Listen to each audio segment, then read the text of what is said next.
وَلَقَدْ يَسَّرْنَا الْقُرْآنَ لِلذِّكْرِ فَهَلْ مِن مُدَّكِرٍ۔ ڈاکٹر آپ کی بیوی کو نہیں بچا سکتا، یہ صدقہ، یہ خیرات یہ بچا سکتا ہے۔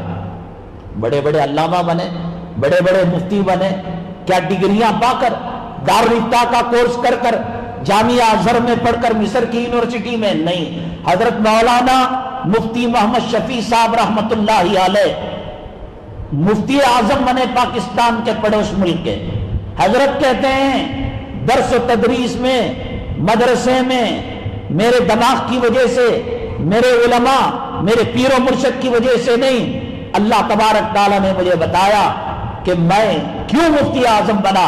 حضرت فرماتے ہیں ایک مرتبہ جا رہا تھا، راستے کے اندر ایک عورت کو دیہات کے اندر دیکھا، کمزور تھی عورت اور کنویں سے پانی سینگ سینگ کر گھر کو لے جایا کرتی تھی۔ حضرت تو اس وقت پانی اٹھا لیا، وہ مشکیزے میں تھا یا وہ بنگے میں تھا یا بالٹی میں تھا، حضرت نے پہنچا دیا۔ پھر اس کے بعد ہر دن اس وقت آ کر اس عورت کے ساتھ حضرت جو ہے کنویں سے پانی سینگتے اور پہنچاتے۔ خواب میں ان کو بشارت دی گئی تو جو مفتی اعظم بنا ہے اس عورت کی خدمت کی وجہ سے بنا ہے۔